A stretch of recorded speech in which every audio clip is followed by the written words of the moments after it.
Hey guys, Trent Buccieri here from Body and Soul Boot Camp. Welcome to a special edition of foam rolling for knee and low back pain specifically here. I'm just going to be taking a couple minutes to go through several exercises with myofascial release, which we talked about. And basically myofascial release is the release of muscle tension, muscle knots, and really the clearing so the body can actually get blood flow nice and securely through the body, increasing mobility. Benefits of foam rolling are really endless. They're fantastic and they're a necessity. But here we're going to be talking about areas of pain and pinpointing above and below those areas because those are generally the dominant areas that are affecting those specific areas. So we're going to get right into the knee first, and then we're going to be going to the low back sequences here. Alright, so we're going to be starting here with the knee issues here. So of course you notice I talked about pinpointing above and below the area of problem. We're going to be working on actually the anterior tibialis, basically the front of the shin area right here. For the knee issues, of course, this is below the joint and something that is necessary to really loosen up. In fact, this will definitely help you even in running mobility exercises as well too, because it'll help in ankle flexion as well. So definitely a very important aspect to make sure that we cover here. We're going all the way under the kneecap to the bottom of the shin. We're now going to be moving on actually to the quadriceps area. So here I'll be going from the top of the kneecap all the way up to the thigh, basically all the way up to the waist here. You'll see that I'm actually starting off with 2 legs at a time. I'm doing an army crawl fashion, going arms fully extended and bringing them up. Right there I actually crossed one leg over. This way I'm actually dominating on the one side of my body, and here's the opposite side now, so I can really put a lot of pressure if I have some deep knots and whatnot in that specific area by doubling up pressure exerted. Moving to the hamstrings now. It's very important actually to hit all the aspects around that area. So basically the knee is going to encapsulate all around, or actually I should say the opposite way. The thighs and the lower legs are going to encapsulate the knee.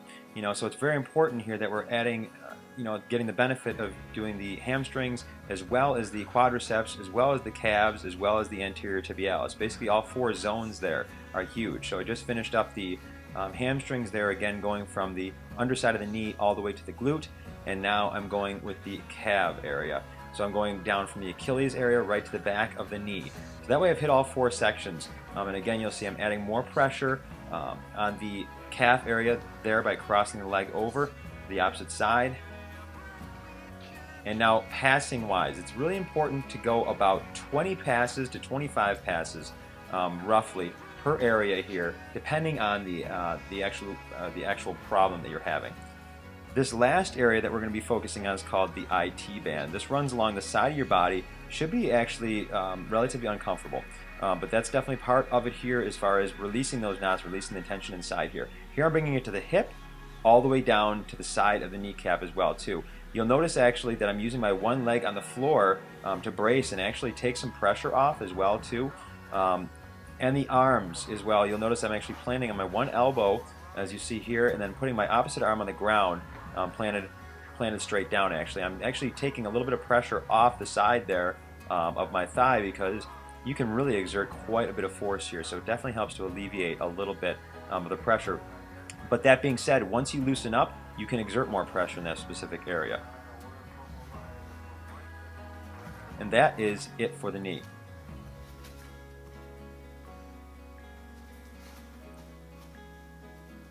Alright, we're going to move on to the back here.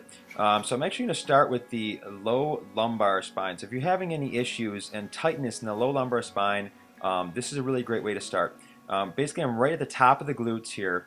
So I'm not actually on the glutes, but more the low spine towards the tailbone area. So all I'm doing is actually sitting around on the foam rollers, you can see, and really just grinding. You'll see I just turn to the side there, so I'm focusing on the left side, now the right side, and then you can go straight on as well too to get the whole thing as a unit here.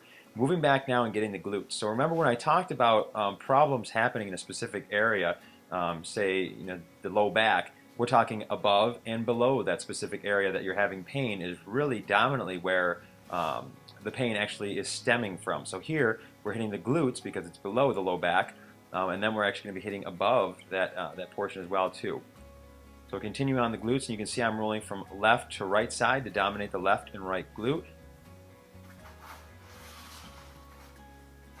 Now I'm actually going to be showing you a position to get that low back in play. Here you'll see I'm actually placing the foam roller on my low spine. You'll see it was actually above my bum, and that's actually where I'm going to be laying on it here.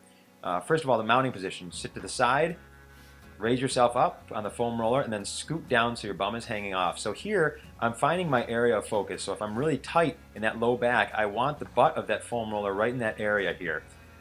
Here you'll see I actually have a wide stance with my legs, wide position with my arms as well too, and I'm actually rocking back and forth. You'll see I raise my head up here to actually increase the tension on that area so I can actually dig in a little bit deeper here. And this is going to be an awesome form of release for your low back if you're having any issues down there as well too. But you really want to pinpoint it with the tip of that foam roller as you're doing this one here. Best way to get off is to actually slide yourself right off the side just like I did there, rather than try to sit up on the foam roller here.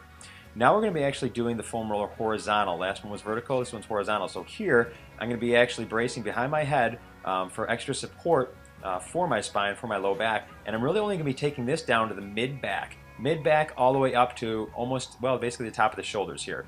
You don't want to actually go to the low spine here because you'll kind of feel like you're folding over the foam roller. So really taking it to the midpoint, you might actually get several cracks from this as well too. Basically your body giving itself a self-adjustment with this. So really, really good stuff and very, very thorough on that. You'll see I'm actually also bracing behind my thighs as well too. Another good support system for that low back that you can ensure. Thanks for watching, guys. Trey Bucheri from Body and Soul Bootcamp. Hope you really found benefit out of this special edition for the foam roller here, guys. We'll be catching you guys real soon in camp. Thanks again.